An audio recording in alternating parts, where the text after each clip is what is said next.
A samozrejme, že s normalizáciou sa všetky tieto štruktúry, ktoré boli európsky kompatibilné, vlastne zmizli, ako keby, nechcem povedať vyparili sa, ale zmizli, boli deštruované, tie kontakty boli minimálne, ak tak boli silené, ale ten dom umenia predsa len z času na čas ako Kunsthalle fungoval. Tým, že po revolúcii sa množstvo vecí začínalo meniť, a množstvo vecí sa vlastne menilo tak spontánne a tak rýchlo, že sa to nedalo ustrážiť, tak ako keby sme všetci tí, ktorí sme predtým tužili po veľkej zmene, tak všetci sme sa venovali len tomu, na čo sme vládali a kde sme boli zamestnaní alebo kde sme pôsobili. Takže veľkou transformáciou prechádzala Vysoká škola výtvarných umení, tam myslím sa sústredila veľká energia, ďalšie univerzity sa zakladali. Ja osobne som sa angažovala v Slovenskej národnej galérii a tu som chcela rozčleniť z tej pyramídy nehybnej, som spravila na niekoľko rokov horizontálnu funkčnú štruktúru. To znamená, že ako keby tá otázka Kunsthalle bola prítomná, ale bola trošku v úzadí. Tak ja si myslím, že to vystúpenie na pôde Domu novinárov bolo organizované takým otvoreným spôsobom, ale zároveň ho organizovali ľudia, ktorí mali isté kompetencie. Blažej Baláš za Trnavskú univerzitu ako vedúci katedry výtvarnej výchovy a ja ako prezidentka slovenskej sekcie AIKA s tým, že sa pridali niektorí ďalší výtvarníci. Výsledky toho stretnutia boli publikované. Zároveň si ale myslím, že ešte to ďalšie stretnutie na pôde Slovenskej národnej rady vlastne pokračovalo v tom takom štandardnom vyjednávaní. Že ľudia, ktorí sú na čele niektorých inštitúcií, majú isté kompetencie, majú istý hlas, najmä ak sú podporení aj tou obcou. Takže boli sme v Slovenskej národnej rade, bolo to veľmi dobre, že bol aj profesor Bakoš s nami za Ústav dejín umenia Slovenskej akadémie vied, on zvyčajne takéto kroky nerobí a vtedy sa na to podujal. A musím povedať, že sa na nás pozerali tak trošku ako na prekvapenie. Ako keby ich to zarazilo, že niečo takéto je natoľko naliehavé, že sa kvôli tomu stretávajú ľudia z rôznych inštitúcií a dožadujú sa vypočutia. Oni si možno vôbec neuvedomujú, v akých súradniciach výtvarné umenie funguje vo svete, ako sa prezentujú jednotlivé osobnosti, aký tam je mechanizmus vzťahu k obci diváckej. A ja si myslím, že oni možno ani mnohému nerozumeli, čo sme od nich chceli.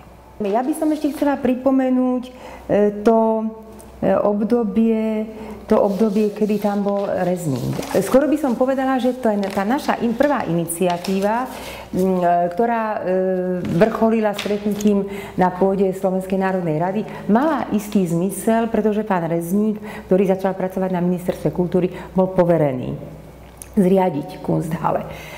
A keďže bolo také mlčanie okolo tohto problému, tak som sa u neho osobne zastavila, žiadala som sa k nemu a on ma prijal ako prezidentka AIKA, samozrejme, že nie len tak svojvoľne.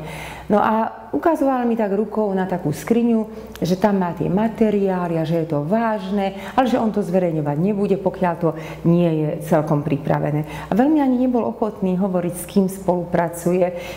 A ja som mu hovorila, že veď bolo by to lepšie, keby ten prvý námet zverejnil, aspoň v kruhoch odborných. K tomu by sme sa mohli vyjadriť, pretože vieme, ako takéto Kunsthalle existujú, ako fungujú, ako pracujú v Brne, v Prahe, vo Varšave, aké sú úskalia, aké sú finančné náklady, aké sú siete možné a nemožné v Európe a mimo Európy. No ale on takým tým tajnostkárskym spôsobom proste ma viac menej odmietol a venoval sa tomu zrejme ďalej potichu a neznámo s akým koncom. Myslím, že si ako poradcov vzal nejakých ľudí, ktorí mu boli blízky mentálne. Čo sa týka pána riaditeľa Zmečka, on je mimoriadne pôsobí dynamicky a vitálne, až teda na to, že on bol, myslím, pomerne silne viazaný na okruh tranzitu a z neznámych dôvodov tam do tej komisie chodilo pomerne veľa zástupcov tranzitu. Navyše tam chodili niektorí ľudia, ktorí sú skôr takou ozdobou spoločnosti, než by mali praktické skúsenosti. Mám na mysli napríklad Ruda Filu alebo Miroslava Marceliho. Jeden je výborný pedagóg a maliar, ktorý patrí proste ku klasikom už dnes. Druhý je takisto výborný pedagóg a filozof, ale ani jeden z nich nikdy nepreukázal žiadnu schopnosť riešiť praktické záležitosti. Takže popri týchto ozdobách tam potom boli pomerne silne angažovaní ľudia veľmi praktického zmýšľania, ako je Ondrejčka a Terén, poznáme ich. A priznám sa, že v jednej chvíli sa mi to celé znevidelo. Predstava, že dole v Dome umenia bude predajňa kravát, ktoré možno pán Terén vytvoril práve pre nejakých zahraničných návštevníkov Bratislavy. Ako vieme, myslím, že sa tejto oblasti dosť venuje, chodí aj do zahraničia si takto privyrábať. A prípadne predajňa vína značkového, to je také nobl, nejak sa to spolu spája. Viem, že aj tým smerom títo mladí muži, manažeri, výtvarníci všetko v jednej osobe uvažujú. A popri tom sa budú po Bratislave prechádzať s riaditeľom alebo šéfkurátorom Kunsthalle, ktorý nebude hovoriť ani po slovensky.